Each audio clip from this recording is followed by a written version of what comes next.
All right, today we're going to take a simple children's story. You know, the one about the fisherman and the talking fish, and we're going to break it down like a case study. Because believe it or not, hidden inside this little fable are some seriously powerful lessons about strategy, risk, and really the psychology of making a deal.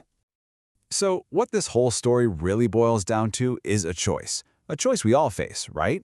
On one side, you've got a small win, but it's a sure thing. It's right there in your hand. And on the other side, a big, flashy promise of something way better, but for later. This is the core dilemma, the pivot point for the entire story. So let's get into it. First up, our main character, the fisherman. But here's the thing. Don't just picture some guy on a boat. Think of him as an entrepreneur, you know? He's the perfect stand-in for anyone who has a goal and a plan to get there. This isn't a hobby for him. This is his livelihood. And his business plan? Super straightforward. The story tells us his goal is pretty simple. Throw the net, wait for the fish, sell them at the market, and walk away with some good money. The key thing here is that his motivation is crystal clear. It's about turning his effort into profit. Plain and simple. Okay, so the plan is in motion. The net's in the water. And this is where things get interesting. You know that moment when your perfect plan smacks right into reality? Yeah, that's what's happening here. And you can just feel the excitement, can't you? He's pulling that net up, feeling some way, thinking, this is it, I must have gotten a ton of fish. He's already imagining that big sale at the market. The plan is working, or so he thinks. And then, this. Just one, a single, tiny little fish. I mean, this number just perfectly shows that crushing gap between what he was expecting, a lot of fish, and what he actually got. All that hope, all that waiting, for this. This is the moment that changes everything. But hold on, because this isn't just any fish. Faced with, being dinner, it doesn't just give up. Nope. This little fish turns into a master negotiator, a cunning strategist. The story just shifted from a simple fishing trip to a high-stakes deal. So what's the fish's first move? It goes right for the heartstrings. Please, please, please leave me. It's a straight-up plea for mercy. But the fisherman? He's not buying it. The story says he did not give any attention to the request. So the emotional approach failed. Time for plan B. And this is where the fish gets really smart. It completely pivots. It stops begging and starts selling. It figures out exactly what the fisherman wants, more fish, and crafts this perfect offer. The deal is basically, hey, let me go and I'll tell all my friends about you.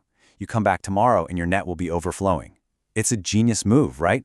The conversation is no longer about its survival. It's about the fisherman's future jackpot. And that's the hook, line, and sinker. The fisherman's reaction, straight from the story, is just, wow, that is not bad. In that 1 second, he completely forgot about the tiny fish he was holding. All he could see was this amazing vision of a future haul. The promise was just too good to pass up. The deal was made. So there it is. He traded something real, something certain, for an uncertain promise. He let the fish go. But now we have to look at the fallout. What did that beautiful promise actually cost him? And the result? Well, it plays out exactly how you might expect. On day one, he releases his only catch. Then comes the wait, filled with all that hope. But on day two, when he shows up expecting this massive catch, he finds nothing. Absolutely zip. The promise was empty. And this just seals the deal. While the poor fisherman is left waiting, the story tells us the tiny fish was really happy and swam into the river, never to come back. It was a one-sided deal, plain and simple. The fish got its freedom, and the fisherman got left with an empty net. So what's the big takeaway here? What's the lesson? It's not just about getting fooled. The story has a really specific point it wants to make about what it really means to be clever when the pressure is on. See, in this story's world, cleverness isn't really about being tricky. It's about strategic survival. It's about using your brain to get out of a really tough spot. The fish used its intelligence to figure out the fisherman's deepest desire and use that to navigate a life or death moment. And here it is, the moral of the story, in its own charming words. You have to be really, really clever to save your life from Shark Challenge's moment. It's a great way of saying that when you're up against something huge, a shark challenge, your best weapon isn't strength, it's your wits. And that leaves us with one big question to think about, doesn't it?